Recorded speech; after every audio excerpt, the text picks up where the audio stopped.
క్లూటుడే news కి స్వాగతం.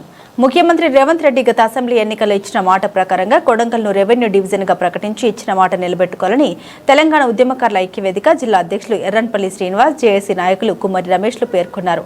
మంగళవారం కొడంగల్లో ఏర్పాటు చేసిన విలేకరుల సమావేశంలో వారు మాట్లాడుతూ, గత అసెంబ్లీ ఎన్నికల్లో రేవంత్ రెడ్డి మాట్లాడుతూ అధికారంలోకి వచ్చిన వెంటనే కొడంగల్ను రెవెన్యూ డివిజన్ గా ఏర్పాటు చేస్తామని హామీ ఇచ్చారని, ఇచ్చిన మాట ప్రకారం తాను ముఖ్యమంత్రి అయ్యి 3 ఏళ్లు గడుస్తున్నా కొడంగల్ను రెవెన్యూ డివిజన్ గా ప్రకటించకపోవడం సరికాదని, వెంటనే కొడంగల్ను రెవెన్యూ డివిజన్ గా ప్రకటించాలని డిమాండ్ చేశారు. ఇటీవల కాలంలో రెవెన్యూ డివిజన్ కేంద్రాన్ని హాకింపేటలో ఏర్పాటు చేయడానికి అధికారులు చర్యలు తీసుకుంటున్నట్లు వార్తలు వినబడుతున్నట్లు పేర్కొన్నారు. ఈ కార్యక్రమంలో మహేందర్, ఎండి ఇంతియాజ్, అక్షయ్, గణేష్, అజయ్ తదితరులు పాల్గొన్నారు. కొడంగల్ నియోజకవర్గ కేంద్రంలో ఈ యొక్క ప్రెస్ మీట్ పెట్టడం ముఖ్య ఉద్దేశం ఏంటంటే, కొడంగల్లో గత ఎలక్షన్లో గెలిచినటువంటి మన ముఖ్యమంత్రి రేవంత్ రెడ్డి గారు లాస్ట్ 5 సంవత్సరాల క్రితము కొడంగల్ను డివిజన్ కేంద్రంగా చేయాలని చెప్పి పెద్ద ఎత్తున కొడంగల్లో ఉద్యమాలు చేసినటువంటి సందర్భాన్ని మేము గుర్తు చేయాలని చెప్పి ఈరోజు ఈ ప్రెస్ మీట్ పెట్టడం జరుగుతూ ఉన్నది. కొడంగల్ యువత, ఈ కొడంగల్లో ఉన్నటువంటి విద్యావంతుల ఆధ్వర్యం లోపల ముఖ్యంగా అప్పుడు ఈయన ముఖ్యమంత్రి కాకముందు కొడంగల్లో ఖచ్చితంగా రెవెన్యూ డివిజన్ చేయాలని చెప్పి అనేక సందర్భాల్లో వచ్చి సపోర్ట్ చేసి మద్దతు తెలిపినటువంటి రేవంత్ రెడ్డి గారికి మేము విజ్ఞప్తి చేస్తా ఉన్నాము. ఈరోజు కొడంగల్లో కాకుండా అగ్గిపేట, లగచర్లలో రెవెన్యూ డివిజన్ చేస్తున్నారని వార్తల్లో వస్తున్నటువంటి దాన్ని మేము వెంటనే దీన్ని ఖండిస్తా ఉన్నాము.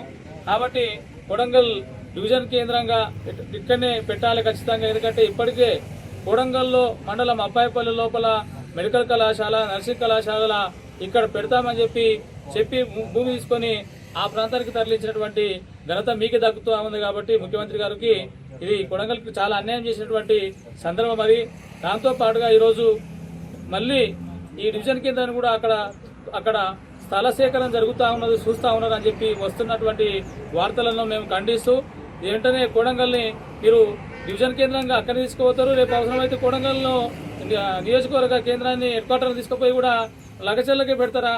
ఇక కొడంగల్ పేరేమో కొడంగల్ది, అభివృద్ధి ఏమో అకింపేట, లగచర్లకు. మేము అకింపేటకు వ్యతిరేకం కాదు, లగచర్లకు వ్యతిరేకం కాదు. కానీ ఏ మండలానికి కేటాయించినటువంటి అభివృద్ధి కార్యక్రమాలను, కార్యాలయాలను ఆ మండలంలోనే పెట్టాలని చెప్పి మేము ప్రధానంగా డిమాండ్ చేస్తా ఉన్నాము. ఎందుకంటే పాలన విభజీకరణ, పాలన వికేంద్రీకరణ జరిగినప్పుడే అన్ని ప్రాంతాలు అభివృద్ధి చెందినప్పుడు మాత్రమే ఈరోజు కొడంగల్ అనేది రూపురేఖలు మారుతాయని చెప్పి అనేక సందర్భాల్లో కొట్లాడి కేడీపీ చేసి కొట్లాడినటువంటి సందర్భాన్ని మేము గుర్తు చేస్తా ఉన్నాం. ఆ రోజు నుండి ఈ రోజు వరకు మేము అడుగుతా ఉన్నాం ముఖ్యమంత్రి గారిని, ఇక్కడ ఉద్యోగ ఉపాధి అవకాశాలు అనేకంగా లభిస్తాయని చెప్పి మీరు ముఖ్యమంత్రి అయినా వెంటనే ఆ రోజు ఎలక్షన్ కన్నా ముందు, ఎమ్మెల్యేగా కాకన ముందు చెప్పి ఈరోజు కొడంగల్కు చాలా అన్యాయం జరుగుతూ ఉన్నది.